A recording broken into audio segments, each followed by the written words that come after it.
माँ भारती विद्या मंदिर अयारी हरदोई प्रेजेंट। अब प्रश्न नंबर 4 में हमें ज्ञात करना है निम्नलिखित के गुणनात्मक प्रतिलोम। हम चाहें तो गुणनात्मक प्रतिलोमों को सीधे सीधे भी लिख सकते हैं। ऋण 13 का गुणनात्मक प्रतिलोम 1/13, ऋण 13/19 का गुणनात्मक प्रतिलोम 13/19, 1/5 का गुणनात्मक प्रतिलोम 5। इसी प्रकार से ऋण 1 का गुणनात्मक प्रतिलोम ऋण 1। लेकिन जहां तक चौथे और पांचवें प्रश्न का सवाल है तो इनको थोड़ा सा हमें गणितीय क्रिया करके हल करना पड़ेगा, फिर बता पाएंगे। लेकिन यहाँ प्रश्न को ध्यान से देखें। निम्नलिखित के गुणनात्मक प्रतिलोम ज्ञात कीजिए। बताने नहीं है, ज्ञात करने हैं, इसलिए थोड़ी सी गणितीय क्रिया हमको प्रत्येक प्रश्न के लिए करनी पड़ेगी। देखें किस प्रकार से। प्रश्न नंबर 1 के लिए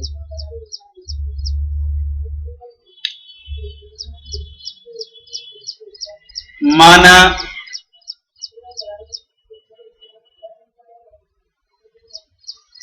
ऋण 13 का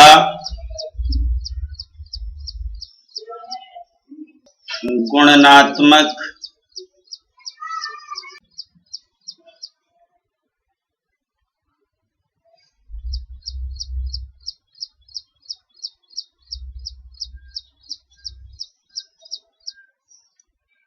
प्रतिलोम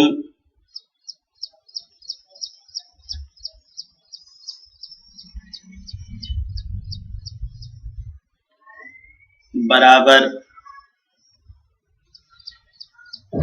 x। तब गुणनात्मक प्रतिलोम के नियम से x गुणे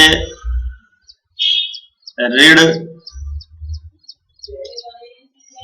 13 बराबर 1, या x बराबर 1/13। यहाँ ऋण 13 गुणा कर रहा है, पक्षांतर में भाग करेगा तो ये हो गया ऋण 1/13। इसी प्रकार दूसरे प्रश्न के लिए जहां ऋण 13/19 का गुणनात्मक प्रतिलोम ज्ञात करना है। माना ऋण, ये दूसरा प्रश्न है, ऋण 13/19 का गुणनात्मक प्रतिलोम बराबर x। तो x गुणे ऋण 13/19 बराबर 1, और या x बराबर 1/ऋण 13/19 बराबर 1 गुणे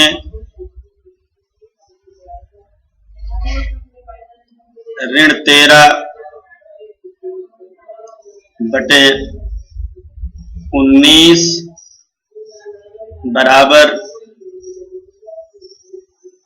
ऋण 13/19। इसी प्रकार प्रश्न नंबर 3 के लिए तीसरा प्रश्न देखें। माना 1/5 का गुणनात्मक प्रतिलोम बराबर x।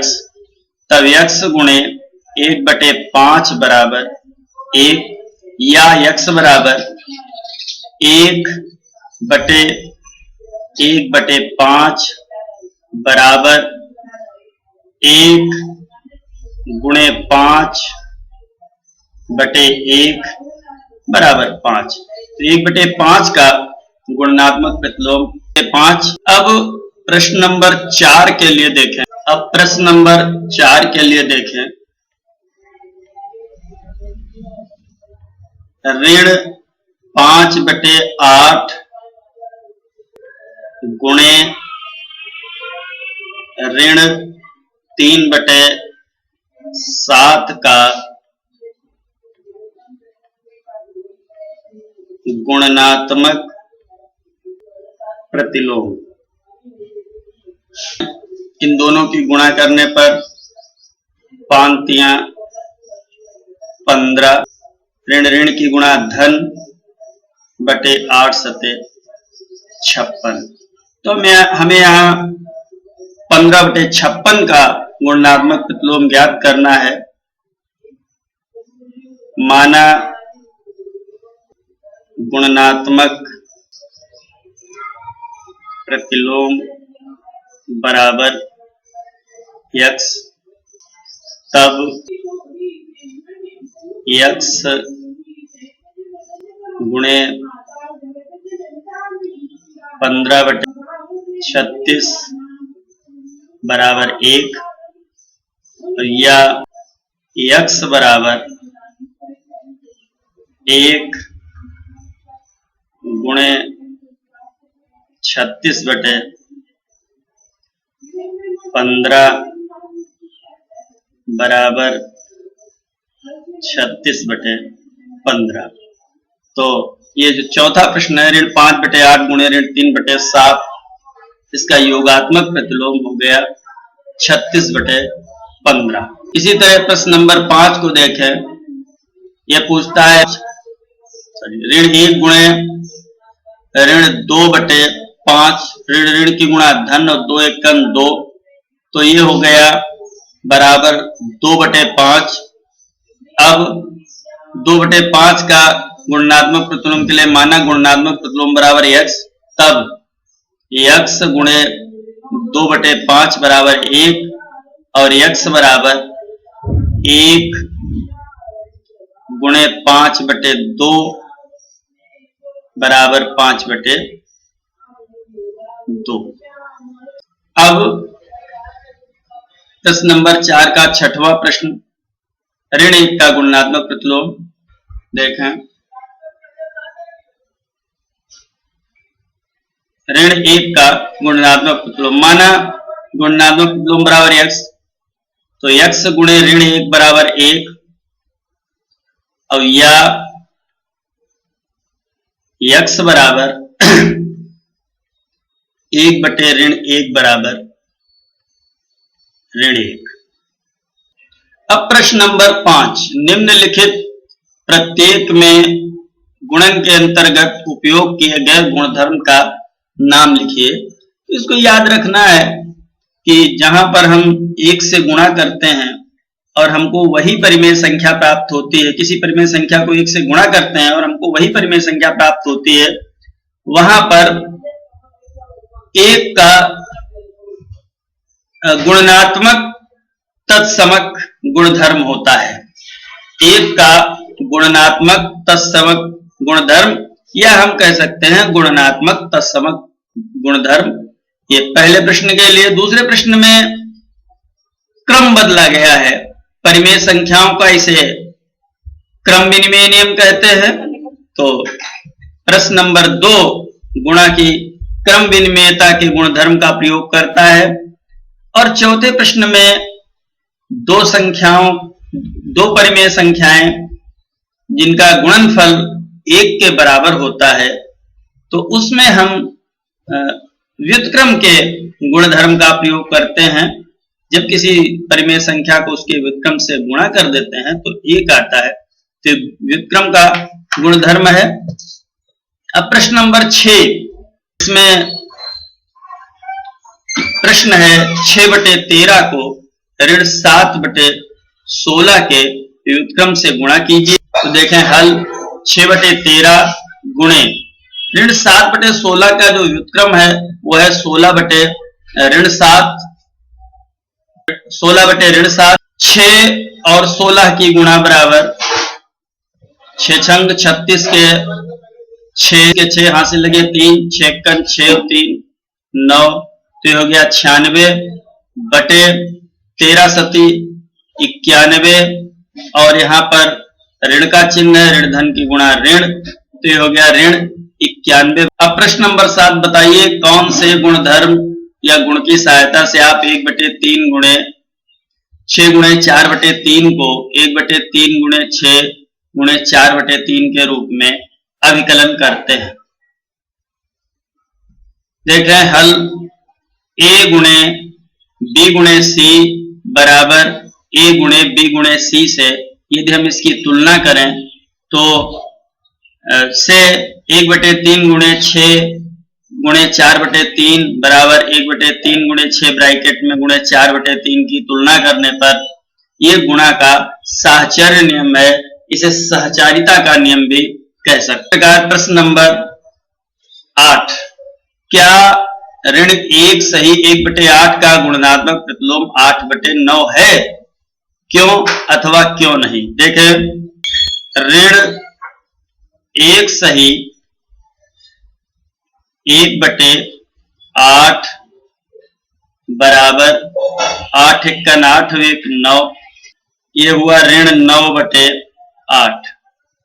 गुणात्मक प्रतिलोमता के लिए ऋण 9/8 की गुणा